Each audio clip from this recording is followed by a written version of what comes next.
I'm going to make a few remarks on time and space. It is notable that we can record the past and, in a sense, reproduce it. Whether we shall ever be able to anticipate the future or not, we can anticipate it, yes. We can't exactly predict it, but within its absolute certainty. We make elaborate preparations for observing an eclipse which we anticipate will happen, and that shows that we have faith in our anticipations. But sometimes we can see what is going on in the past, even now. When not only a record of it, but you might call it the thing itself. When a new star breaks out in the sky, as it does every now and then, we needn't suppose that the object is really new. We can infer that some catastrophe has happened, so that a body provisionally dark or very faint has become brightly luminous. That's what we call a new star, one that becomes suddenly bright, sometimes visible to the naked eye, even like the planet Venus. But the star being very distant, we don't see this catastrophe when it happens. We see it perhaps a century later. If we have any means for ascertaining the distance of the star, we could date the occurrence. Now, it so happens that in the year 1901, a new star broke out in the nebulous region of the sky called Perseus. And the light generated by the collision or explosion, or whatever it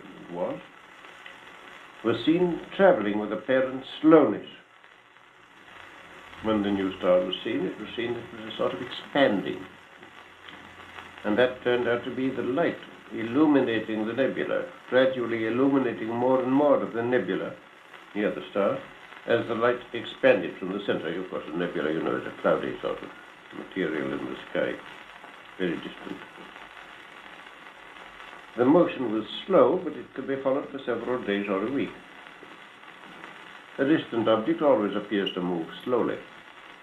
A distant railway train appears to crawl, maybe going 60 miles an hour.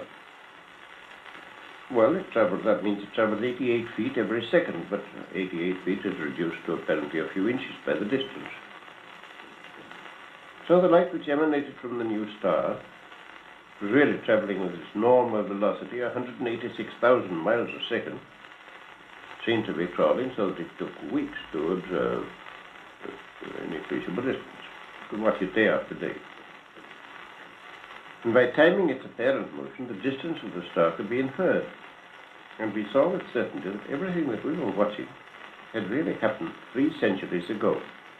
In fact, in the reign of James I. I only cite that as an example of innumerable instances, sometimes simple, sometimes complicated, the inferences made by astronomers, whose science has attained a state of perfection exceeding that of any of the other sciences. As science approaches what we provisionally call perfection, prediction or anticipation of the future becomes more and more possible. Other sciences, branches of physics come next nearest, and biology being more complicated is not so far advanced. Psychology is perhaps the most backward of all. Although we've always been familiar with our own consciousness, it didn't occur to people for some time to make a study of it. They utilized it without attending to it, just as mankind in general uses light and sound and heat and chemical activity and electricity and all sorts of things, and they don't attend to them. They don't attend to the heavenly bodies, except as timekeepers.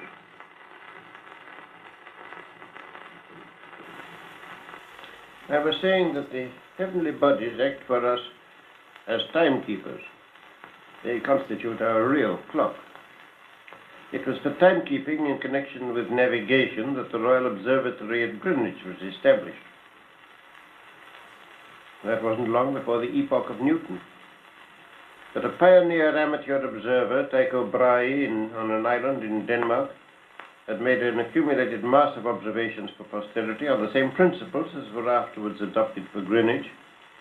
And these historical observations were the material on which the mathematician Kepler worked and discovered the secrets of planetary motion. formulating them in his famous 3 laws, which were the foundations on which Newton based his magnificent edifice. That illustrates the way in which we are dependent on the past, standing on the shoulders of our predecessors. And the question of time comes in all manner of ways. The heavenly bodies, I said, are timekeepers, but they're much more. They give us an enormous amount of information as to what has happened in the past. And we see them in the past. And remarkable discoveries have been made in America of late. America, with its clear air, Rocky Mountains, and big telescopes, munificent millionaires, and excellent astronomers, they've been cultivating astronomy with great success.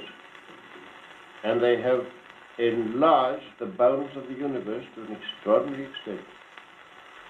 We know now that in accordance with the theories of English mathematicians, mathematical astronomers now living, the nebulae are the birthplaces of the stars. And the nebulae are, as it were, separate, isolated Milky Ways. Our particular cosmos is called the Milky Way.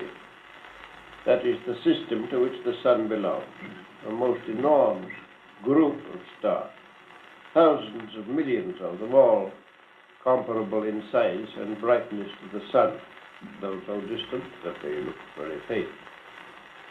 But the nebulae are much of the same order, same kind, same magnitude, but at still further distances, immeasurable distance, not immeasurable now.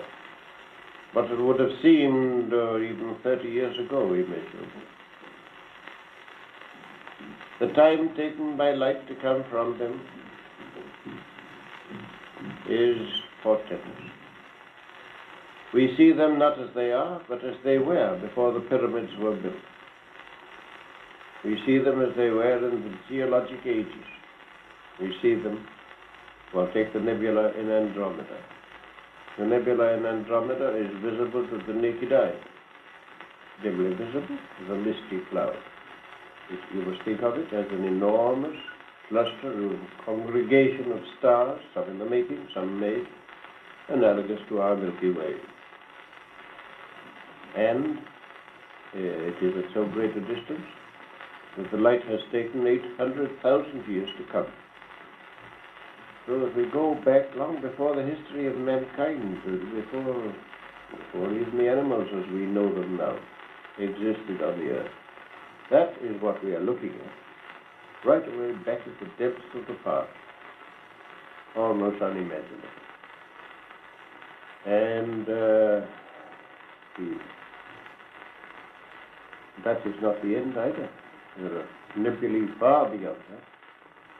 There was one photographed by Mr. Hubble, Professor Hubble in America, which he estimates has taken 140 million years for the light to come. The furthest object that has yet been measured.